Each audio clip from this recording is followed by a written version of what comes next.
So this is 1100 hours GMT on Monday, the 26th of October 2020. We haven't got the Guardian in print in front of us, but we have a glimpse of the Guardian online, and it contains on the front page one piece. The main piece is about Johnson facing revolt as Tories demand U-turn on school meals. That's obviously the cheap kind of journalism the Guardian is doing in common with the rest of Fleet Street. It doesn't require any real investigation into poverty and hunger and the other abuses of the deprived in society and the causes of poverty and hunger and deprivation that are ongoing every single day, every single hour, through all the agencies of the state. And that's what we shall be including in the discussion about the Fleet Street today. But just a point about the letter that the Guardian says, this character called Owen Bowcourt, not boycott. The Owen Bowcourt is the legal affairs correspondent. Has the Guardian ever identified who their legal affairs editor might be? Or maybe they haven't got a legal affairs editor. Makes no difference, because the Guardian really has been lazy over decades. It doesn't cover the law or the legal system, let alone cover the corruption that dominates the so-called judiciary and the licensed law traders. Today, the Guardian runs the piece, lawyers to Johnson. It says PM, but I'm calling Johnson.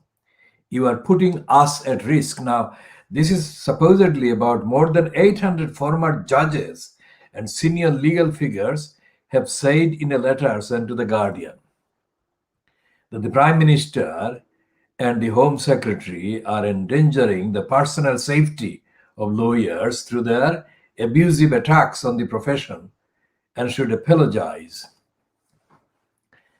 This is something that we have been discussing. The whole idea of the licensed law traders is our creation. This phrase is entirely, uniquely the creation of the Khoodeelaar campaign, and particularly of myself, the presenter and the organizer of the campaign. Now, this is absolutely misleading, what the Guardian is running as the kind of main story on the item. Boris Johnson and Priti Patel are additionally accused in the letter of displaying hostility towards lawyers, undermining the rule of law, and in effect risking the lives of those working in the justice system.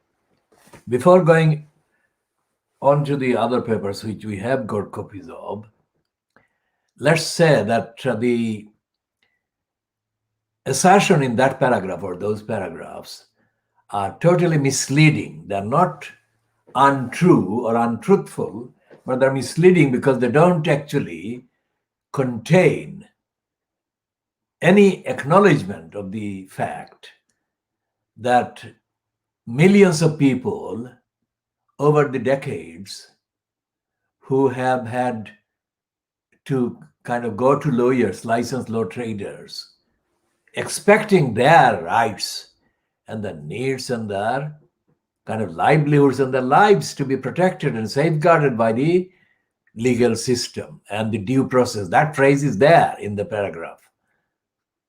And the vast majority of the people who go to lawyers, licensed law traders, are betrayed, let down, and their rights are trampled on, they're ignored. So the corruption of the legal system and the corruption of the judiciary and the court system is completely being ignored and hidden by the Guardian today, as it has been doing for decades. Now, the Guardian is not alone in doing that. Of course, the Times has been doing that as well, even more frequently, because as compared to the Guardian, the Times has had a legal editor. For quite a long number of years, it was Francis Gibbs, whom I had a short, kind of temporary kind of exchange of communications with when Faulkner, Charlie Faulkner, one of Tony Blair's kind of bag carriers politically, was given a spot, a big publicity by the Times when Francis Gibbs kind of spoke to him. So when I challenged Francis Gibbs about the assumptions that she was using in peddling that licensed law trader, she made a kind of response to the fact that that was not the only one. She would be doing other stories and other kind of interviews. So she would make up for the kind of gaps and fill up the gaps, if you like, that I had pointed out in her promotion piece for Charlie Faulkner. Now, this is happening almost, I would think, about 15, 16, 17 years since I countered Frances Gibbs about her promotion of Charlie Faulkner. And the use of the phrase due process. I'm not looking at the kind of series of emails that I exchanged with her, or I sent her various updater commentaries. So I can remember only the substance of it, that she left out the main deficiencies and the main kind of failures and failings and the dishonesty and the corruption that dominate the English legal system. She didn't comment directly in denying any of those charges. Now, she couldn't, because that, like everything else we broadcast here and publish and have been publishing, is entirely fact-based, evidence-based, and updated by appropriate research. Now, the Owen Bowcourt, legal affairs correspondent of The Guardian, is in denial of the reality of what goes on in the court system. The realities of what happens between the so-called clients and the lawyers, licensed law traders. This commentary has nothing to do with the allegations made by Boris Johnson and Priti Patel against the kind of lawyers or licensed law traders. Most certainly nothing to do with the demonization of those by Johnson and Priti Patel, because yesterday I referred to the fact that Boris Johnson was ignorant and dishonest when he was threatening to scrap the legal aid system after Shamima Begum was given a tokenistic kind of permission to return to the UK to pursue her appeal against her citizenship being kind of removed, taken away from her. And I said that Johnson was acting ignorantly of the law and the legal system. And today's Guardian, referring to these 800 former judges and lawyers, kind of pointing out the rule of law as being under attack by the kind of criticism of the lawyers as issued by Boris Johnson and Priti Patel. That is a completely false kind of premise and a false assertion. If the lawyers have done that, then they have been ignorant or they have been dishonest, because the due process is not being delivered for 95% of the clients that these licensed law traders take the money from or use to make their money. As I have been saying, the legal system is in serious dysfunction and it is seriously corrupt.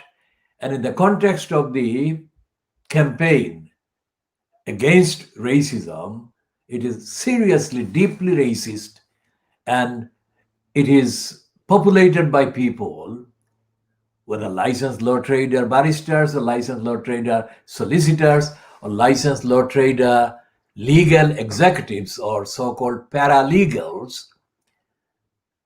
The legal profession and the courts of so-called law in England and Wales, which is where the main events take place numerically in the UK, these are corrupt, unaccountable, and totally racist and racist controlled. And there is no way that there is any acknowledgement of this or any of it in the deliberations of the Labour Party. And we shall check again whether in the Owen Bowcourt piece there is any reference to the Labour Party and what, if anything, it stands for in terms of the claim by Johnson and Priti Patel about the role of the lawyers in abusing the system. So it goes to page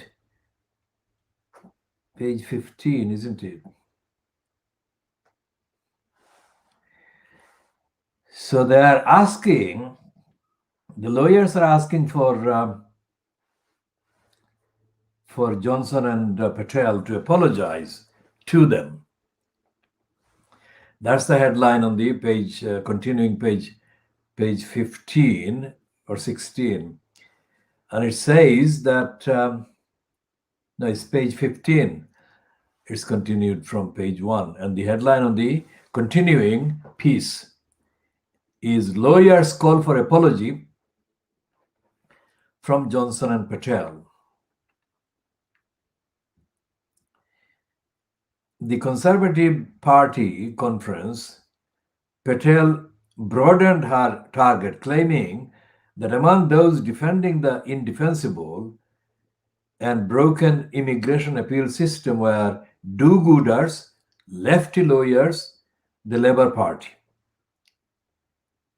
And there doesn't seem to be any response, on at least on this kind of page, from the Labour Party to this allegation that the Labour Party was involved in abusing the system.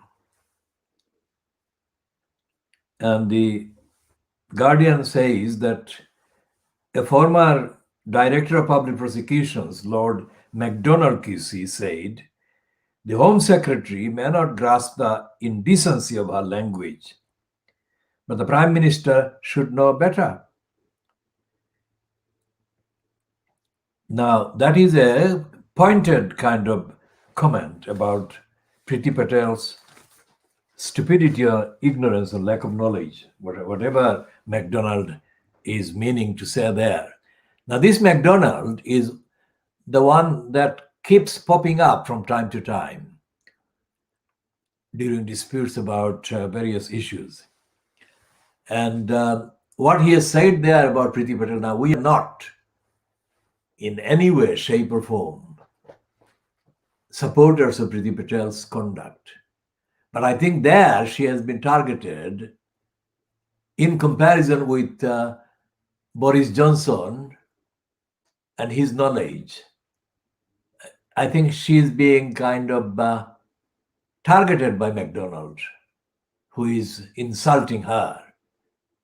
Now, whether Patel has noticed this or not will be apparent in due course, but that is the point we are making in part of the analysis.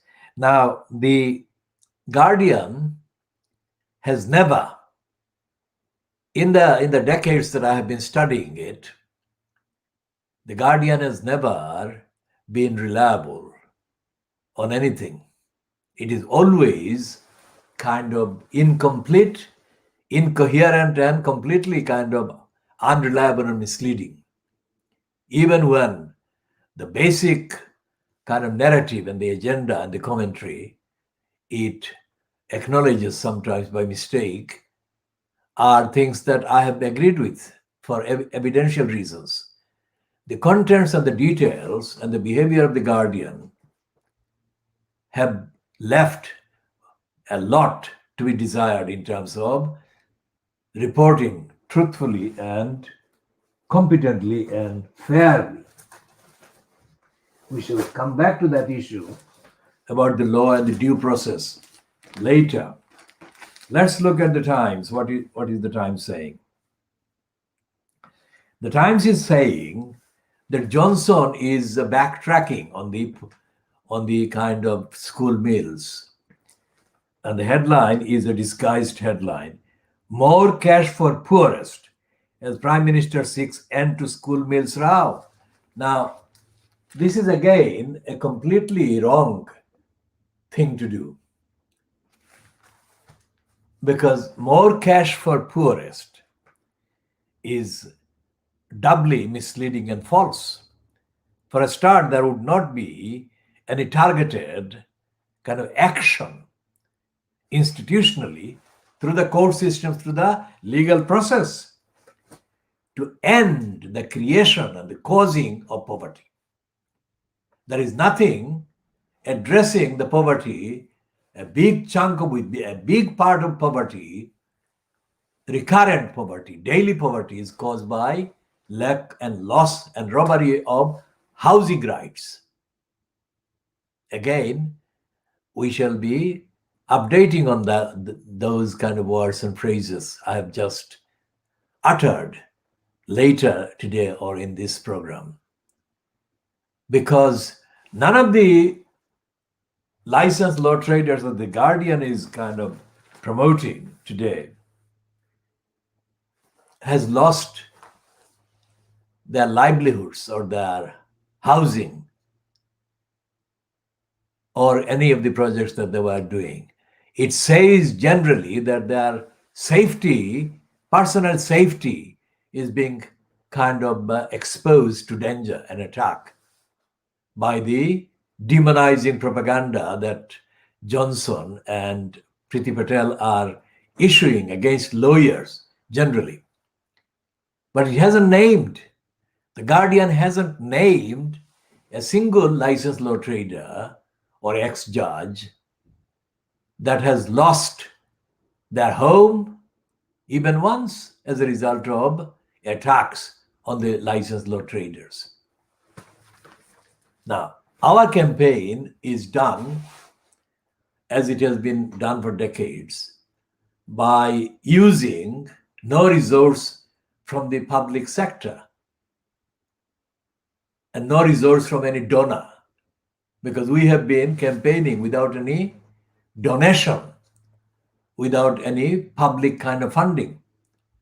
So it's the resource that I can organize that is alone funding or kind of keeping the activities to diagnose and dissect and to demonstrate the corrupt system and the corruption that goes on at every stage in this society. More cash for poorest as Prime Minister seeks to end school meals row. Quite apart from the inadequacy I have already pointed out in that headline, there is also a confession. And the confession is that Johnson is in a corner now because of the vote against the school meals bill. And that is nothing to do with any sincere political kind of principled stand against poverty, against creating poverty. It is to take advantage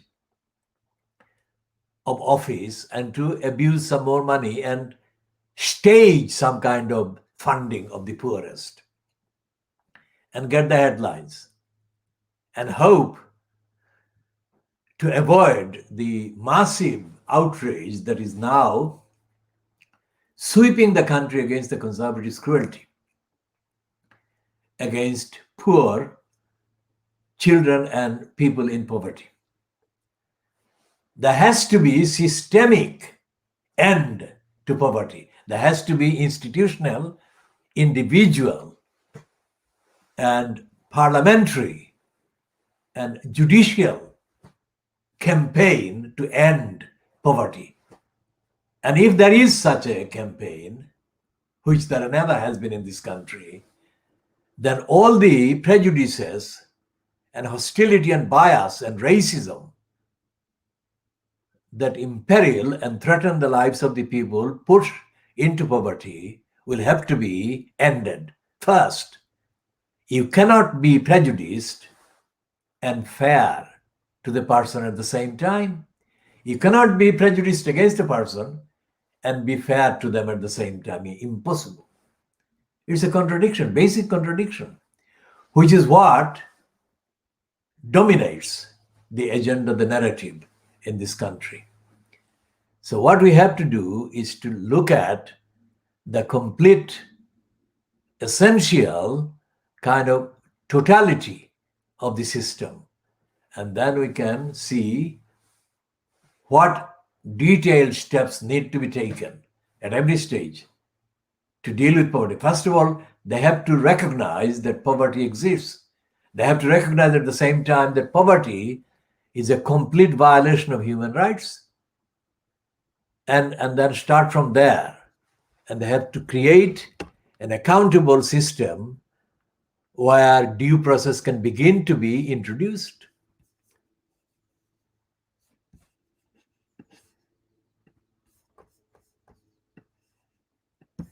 So we are looking at the technical notice that has just appeared.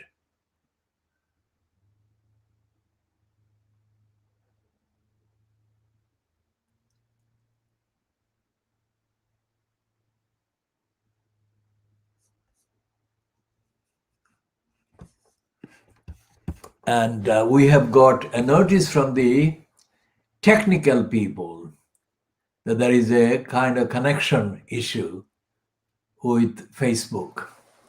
So we shall end this part of the program because of that, and we shall deal with that, and we shall come back as part B.